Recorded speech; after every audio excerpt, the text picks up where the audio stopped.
भारत देश हमेशा से वीर योद्धाओं का देश रहा है, जिन्होंने अपनी मातृभूमि की रक्षा करने के लिए बलिदान दिए और मरते दम तक मातृभूमि की रक्षा करने के लिए लड़ते रहे।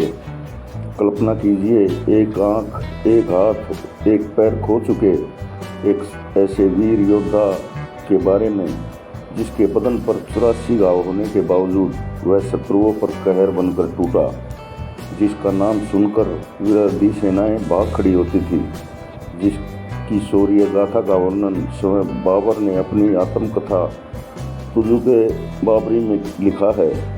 उसने लिखा है, खानवा की लड़ाई में मेरी सेना घबराई हुई थी। राजपूत कुल का वह नायक, जिसने संपूर्ण भारत को विदेशी आक्रांताओं से मुक्त करने के लिए सभी राजपूत शासकों को एक झंडे के नीचे एकत्र किया था। मालवा के शासक खिलजी द्वितीय और दिल्ली के शासक को कई महीने बंदी बनाकर रखा था, वह महान वीर योद्धा था महाराणा सांगा।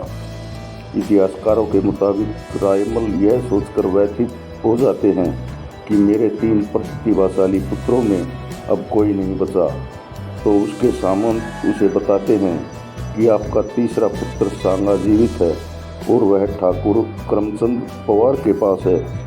रायमल बड़े सम्मान के साथ सांगा को राज्य बुलाते हैं और 1508 ईस्वी में विधि पूर्वक उनका राज्याभिषेक होता है। रायमल के देहावसान के पश्चात वे मेवाड़ के महाराणा बनते हैं। करमचंद का सम्मान करते हुए उन्हें अजमेर जैसी बड़ी रियासत उपहार स्वरूप दी जाती है। मेवाड़ का महाराणा बनते ही महाराणा सांगा के मुख्य 3 बड़े शत्रु थे।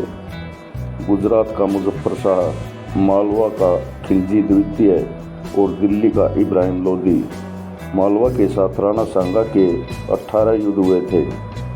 एक बार की बात है, मांडू के प्रतिभाशाली शासक मेदिनी राय पर मालवा के खिलजी द्वितीय और गुजरात के मुजफ्फर शाह ने आक्रमण कर दिया। मेदिनी राय ने राणा सांगा से मदद मांगी और दोनों ने मिलकर गुजरात के शासक और खिलजी को नाक और चने चबवा दिए। महाराणा सांगा ने खिलजी द्वितीय को बंदी बना लिया और 3 महीने तक कारावास में रखा। खिलजी द्वारा बार बार याचना करने पर खिलजी के पुत्र को जमानत के रूप में अपने पास रखने के बदले सांगा खिलजी को मालवा राज्य वापस कर देते हैं। महाराणा सांगा और गुजरात के मुजफ्फर शाह के बीच अहमदनगर में एक भयंकर युद्ध होता है। इस युद्ध का एक बड़ा ही रोचक प्रसंग है जो हमें जानना चाहिए। गुजरात के किसी जागीरदार ने अपने घर पर एक कुत्ता पाल रखा था।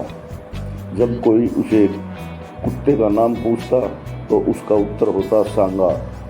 जब यह बात महाराणा सांगा को पता चली तो अपने सम्मान के लिए उन्होंने गुजरात पर आक्रमण कर दिया और युद्ध के पश्चात उस जागीरदार का अपनी तलवार से गला काट डाला। गुजरात के युद्ध में विजय प्राप्त कर महाराणा सांगा मुजफ्फर शाह को पद से हटा देते हैं। इसी तरह इब्राहिम लोदी को महाराणा सांगा ने 2 बार बकरोल और खतौली के युद्धों में हराया था। लोदी पर इस तरह विजय प्राप्त करने के बाद सभी हिंदू रियासतें महाराणा सांगा का सत्कार करने लगी और उन्हें अपना नेता मानने लगी, क्योंकि उनके मन में हिंदू राज स्थापित करने की इच्छा जाग चुकी थी।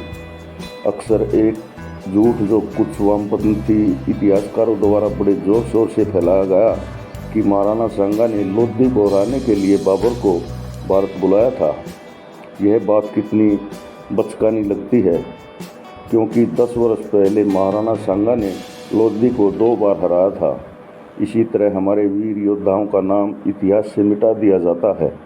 अतः हमारा यह कर्तव्य है कि अपने असली इतिहास को अगली पीढ़ी तक पहुंचाया जाए, ताकि अगली पीढ़ी को महाराणा सांगा जैसे वीरों के बारे में पता लगे और वे उनके पद चिन्हों पर चलें और देश में उनका नाम रोशन करें।